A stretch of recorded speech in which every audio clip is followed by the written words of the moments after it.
God save our gracious Queen, long live our noble Queen.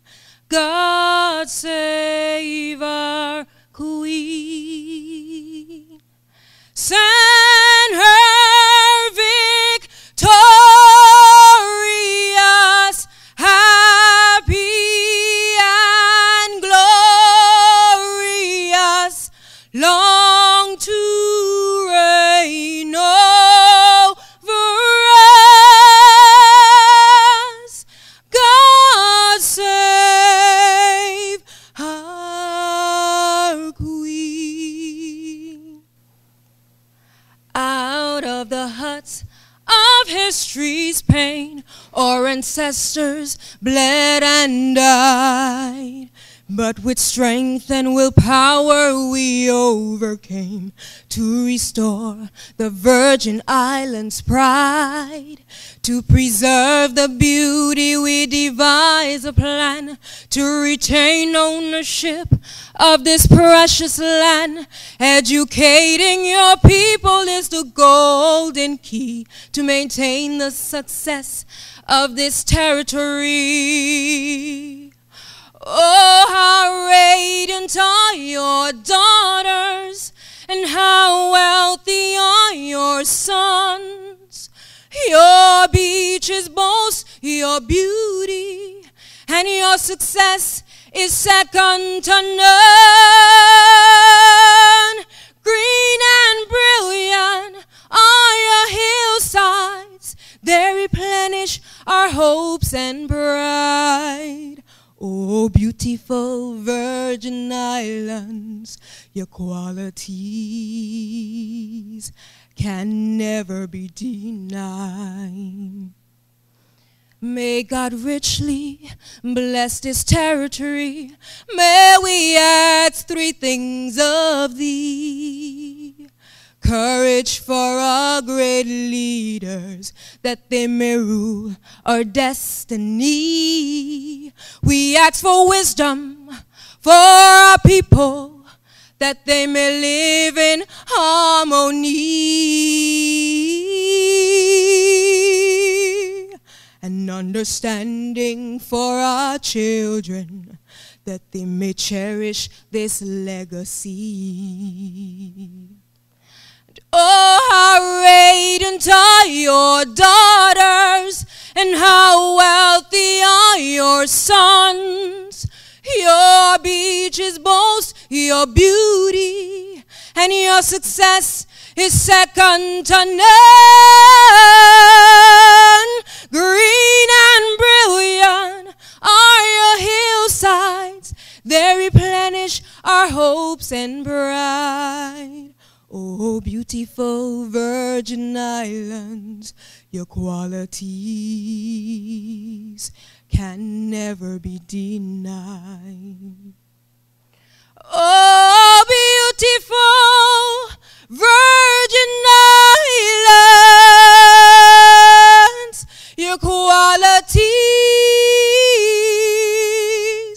can never be denied.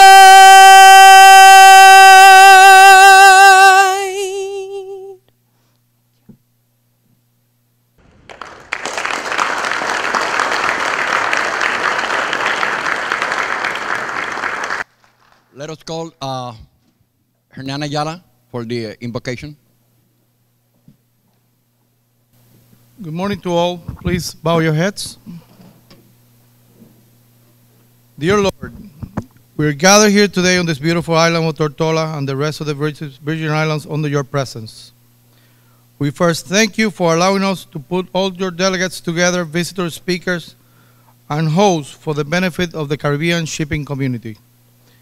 We ask that the Holy Spirit illuminate all the participants here today, so we be on our best to complete this conference.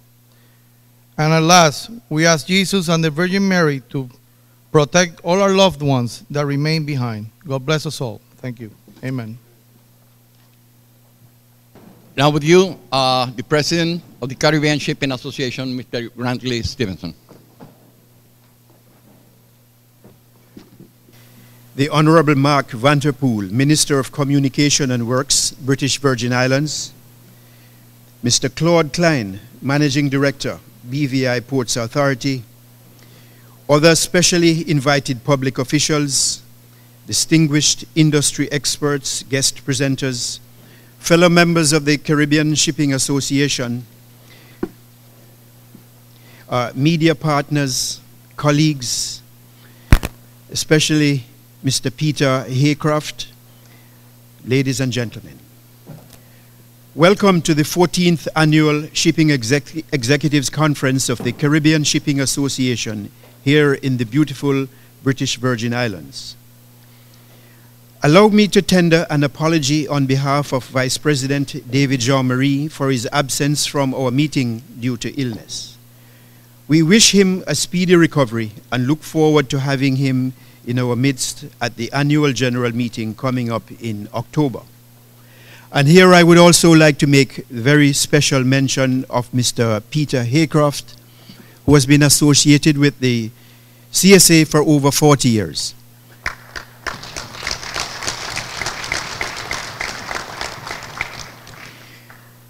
And while he could not be described as one of the midwives, he could certainly be described as the pediatrician, having joined 1 year after its inception. It is indeed an honor and pleasure to meet in this forum once again to discuss the issues that will shape the future of our industry in what is a rapidly evolving world. This brave new world is marked by rapid technological innovation, ballooning global trade opportunities, and expanding competition. This conference is occurring at an opportune time as we strategize ways to meet the demands of this dynamic operating environment and ensure our continued relevance and viability in the global maritime sector. There is a popular quote by a Greek philosopher: "The only thing that is constant is change." This fact has been powerfully demonstrated in the world maritime sector in recent times with unprecedented developments that have deeply affected the way we do business, and with even more impactful changes on the horizon. However, we should heed another popular quote: "With change comes opportunity." The historical reopening of US-Cuba diplomatic relations and the likely impact on the region represents significant opportunity. This recently announced shift in US policy has already resulted in an announcement last week that Americans looking to sail between the United States and Cuba will soon be able to do so by ferry. In fact, a few ferry licenses have already been issued by the US Treasury Department's Office of Foreign Asset Control, according to an agency official. The easing of some of the sanctions that have been in place for nearly 55 years has effectively opened up a new port, a new trade partner for the entire world. Last year, perhaps in anticipation of this pending change, the Cuban government, with the assistance of Brazil, opened their new Mariel megaport. This is a $900 million signal to the world that Cuba is ready, willing and able to become a regional hub for transshipments. This will certainly spike competition in some areas, with the lifting of sanctions and restrictions specific to travel. But it will also provide trading opportunities that were missing because of the embargo that we must capitalize on. Perhaps the biggest game changer in the history of the region, and certainly in the 20th century, was the building of the Panama Canal.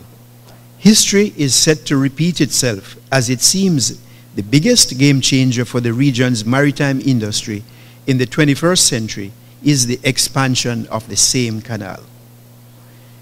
Almost every maritime investment proposal in the last few years is centered on the potential opportunities this project will provide. We must continue to assess its impact and benefits to strategically prepare for the projected challenges and economic benefits. Significant opportunities for increases in the flow of cargo through the Caribbean ports will also emerge, contingent on the proposed multi-billion-dollar investment in infrastructure upgrades, courtesy of the newly signed concession agreement between Terminal Link CMA CGM and the Port Authority of Jamaica for the operations of the Kingston Container Terminal. And I stress Kingston Container Terminal and not just Kingston as is reported elsewhere. The region's strategic geographical advantage that prompted the French company's investment of some $600 million is yet another indicator of the investment potential of the region. Trade facilitation is pivotal to development. It enhances a country's competitiveness by allowing them to trade goods and services on a timely basis with lower transaction costs. Conversely, inefficient logistics procedures and infrastructure can pose a significant obstacle to trade by making it difficult for countries to tap new market opportunities or improve their overall competitiveness. We need to fully grasp our role and business potential in this critical area, and we anticipate thought-provoking presentations on this today. Former U.S. President Lyndon B. Johnson once said, "We must open the doors of opportunity, but we must also equip our people to walk through those doors." More important than the technological, strategic, and policy changes we effect across the region's shipping industry is the transformation of the mindsets and behaviors of those carrying out the change. This is why the CSA sees human resource development and training as such a critical enabler, because at the end of the day, the success of any major transformation starts and ends with our people. The increased levels of financial assistance provided by members of the association through the pledges we received in 2013 in Panama and those pledged in 2014 in the Dominican Republic have been instrumental in executing our training programs. Between 2013 and 2014, through partnerships with stakeholders in the regional shipping fraternity, the CSA has hosted several training courses across the region. Participants in these programs represent the broad spectrum of our membership from Anguilla, Antigua and Barbuda, Barbados, Guyana, Puerto Rico, Jamaica, St. Kitts Nevis, St. Vincent and the Grenadines, St. Martin, Turks and Caicos, and Trinidad and Tobago. Last year, our Training Trust Fund received contributions amounting to $52,500 based on an appeal made at our AGM in Panama. And at the AGM the prior year. Over the course of the year, we also received $70,000 in monies pledged at the last AGM. In 2014, we gave 4 grants of $5,000 to students of the Caribbean Maritime Institute under the Monica Silveira Scholarship Initiative. Allow me to share that when the selection was made, there was one young student whose despair at being unable to finance the continuation of his studies had almost driven him to the point of no return. The CSA stepped in to help, and we have been advised that he is at the top of his class, averaging a 4.0 GPA.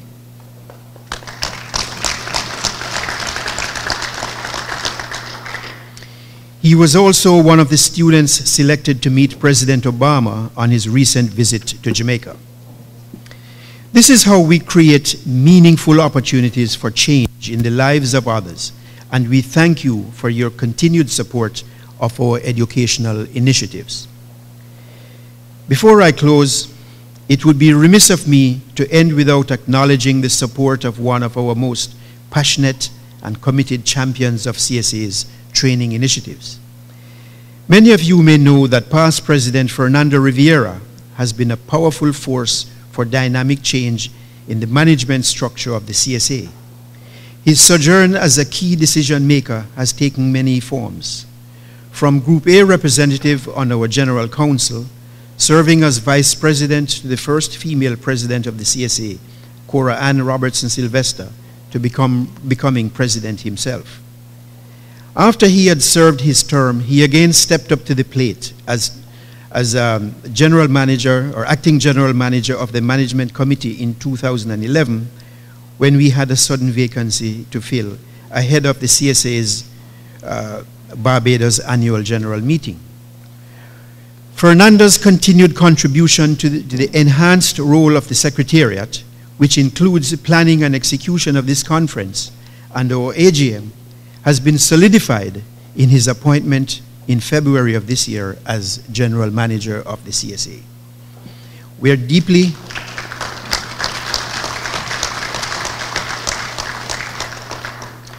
deeply grateful for his generosity in sharing his expertise and his powerful mind with the CSA.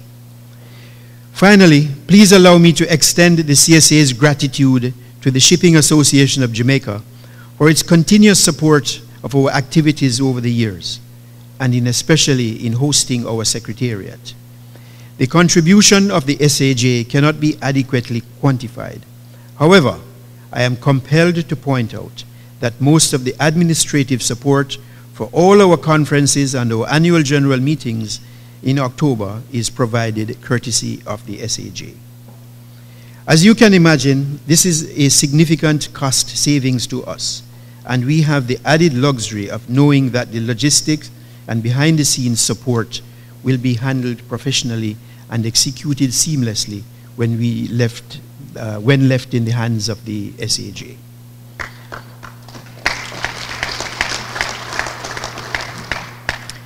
The CSA also extends a special thank you to our group of esteemed experts for accepting our invitation to present at this conference.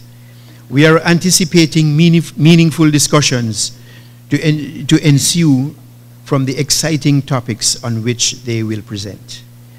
We also wish to thank the BVI government and the Ports Authority for being such excellent hosts and for laying the foundation for a successful conference. I have no doubt that our deliberations here will provide lasting benefits for all participants as we wade through the agenda for this critical conference over the next 3 days. I urge you to ask and keep this question foremost in your minds. How do we keep moving forward as a critical sector for global growth? The global maritime environment is dynamic and in a state of constant evolution, and this must be mirrored in our strategies as industry leaders who are tasked with ensuring our continued sustainability. My challenge to you is to see every potential obstacle as an opportunity for meaningful and profitable change.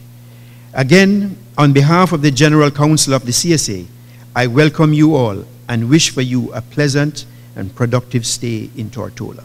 Thank you very much.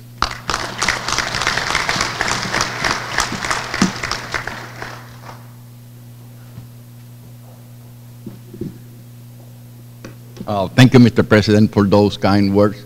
Really are well received, and I thank you very much for doing that, sir. Let us call the Managing Director of the BVI Ports Authority, Mr. Claude Klein, to introduce our keynote speaker.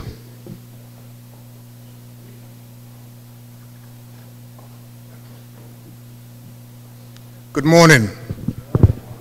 We are grateful again to have the opportunity to welcome and thank you for being here some 21, 22 years later since you were here last, and we are glad that when we were in Miami last that we extended the invitation and you were gracious that you accepted to come and be with us this year. We are delighted, and I'm privileged to have the opportunity to introduce our minister today. Our minister has a long history of stewardship in this territory.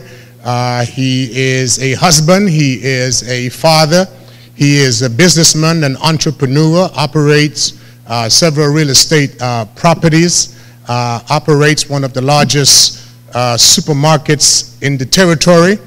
As a matter of fact, he is known to not hesitate with emptying the store just to help the least of these and the last in the lockdown. He has one of the biggest hearts of any person in this territory when it comes to giving. He is a giver, and I should note that he does and he did all of this before he was a politician. So that's right. I don't want to give you the wrong impression that he just does this because he's a politician. Long before he ran for politics, he's a member of the church, a strong church-based man, and we are just delighted. And today, we introduce him as the Minister of Communication and Works, which covers telecommunication, it covers water, it covers sewage, it covers the roads, and of course it covers all of our seaports. So ladies and gentlemen, amongst us locally, he's known as the Action Man. And say to him, Action Man. Tell him, Action Man. He's the Action Man. And he's known to do great works and great feats. So help me welcome our minister, the Honorable Minister Mark Vanterpool of Communication and Works.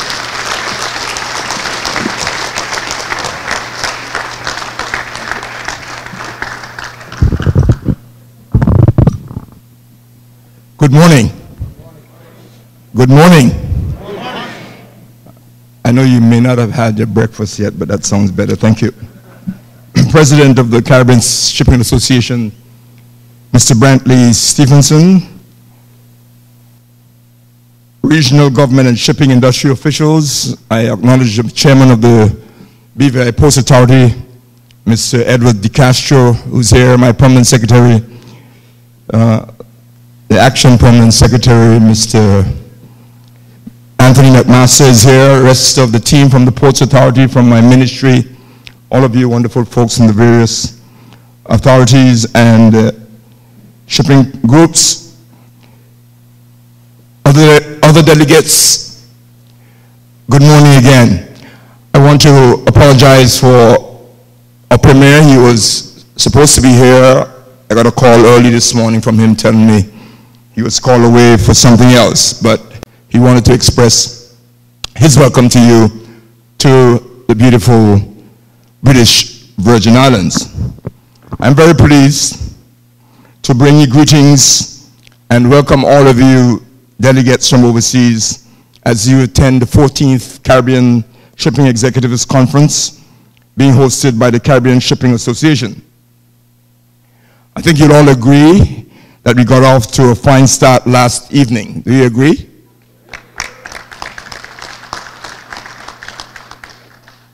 As we mingled during the welcome cocktail at the Moorings Mariner Inn, I got up this morning, my voice was a little lost, I wondered why, but then I remembered why it was last night. Mr. President talked to me a lot, and the rest of you. I was hoping to save my voice for the campaign, but I lost it already, so you're responsible. I want to begin by applauding this wonderful Caribbean Shipping Association for its efforts since 1971 to facilitate the development of the regional shipping industry. I encourage you to continue this very important work of information exchange, training, as I just heard a bit about, and development of our human resources, and generally being the voice of the Caribbean in shipping. With all Caribbean islands as strategically positioned as we are in this part of the world, it is definitely to our benefit to work together to maximize these advantages as it relates to trade, travel, and transport. The Caribbean has had a history of cooperation in inter-regional relations, and it is commendable to see the Caribbean Shipping Association doing its part to foster the development of the vital shipping industry. Here in the British Virgin Islands, we are at a critical juncture in our development, even though we are just less than 1 month away from general elections to be held on the 8th of June this year. Just trying to be reminded.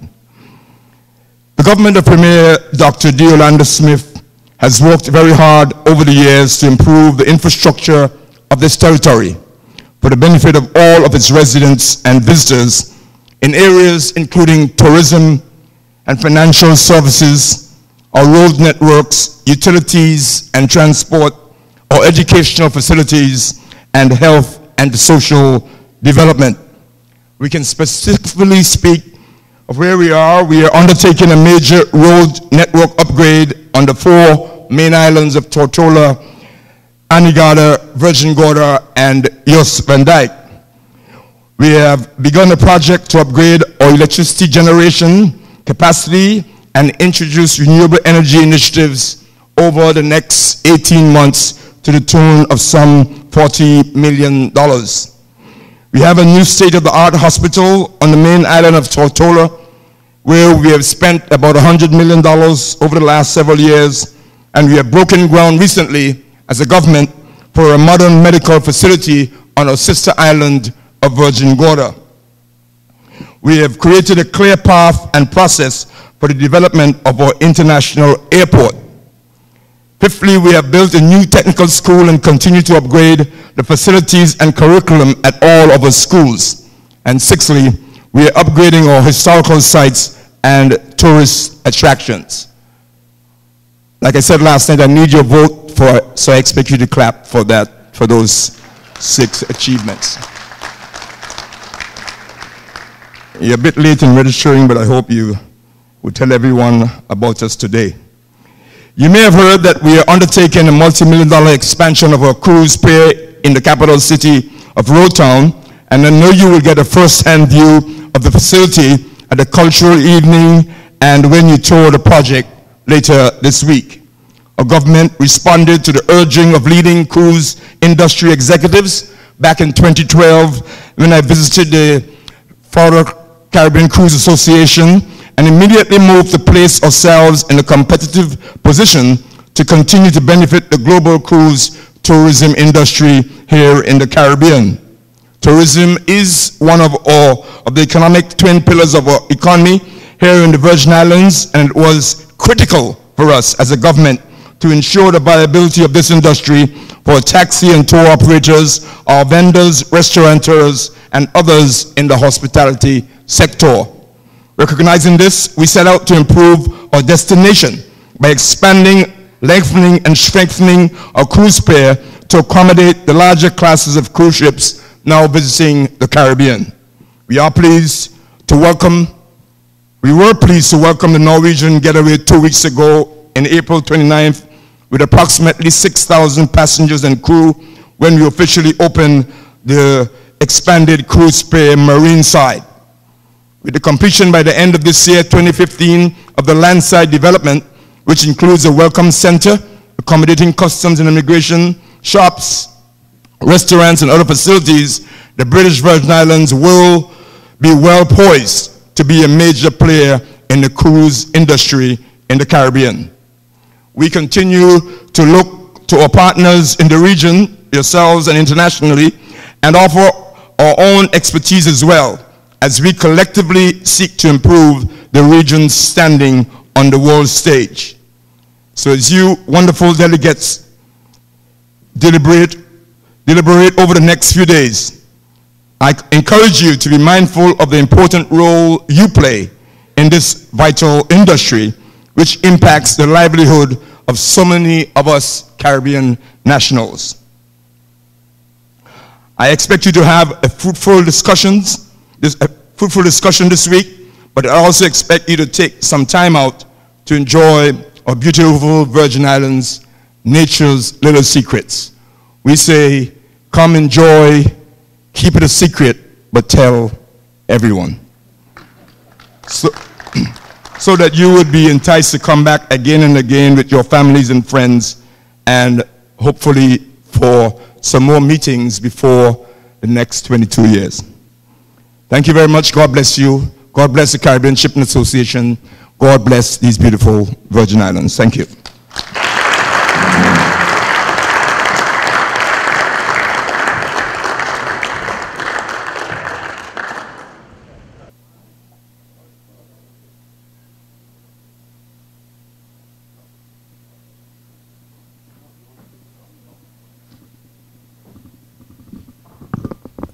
Good morning. My name is David Jean-Marie.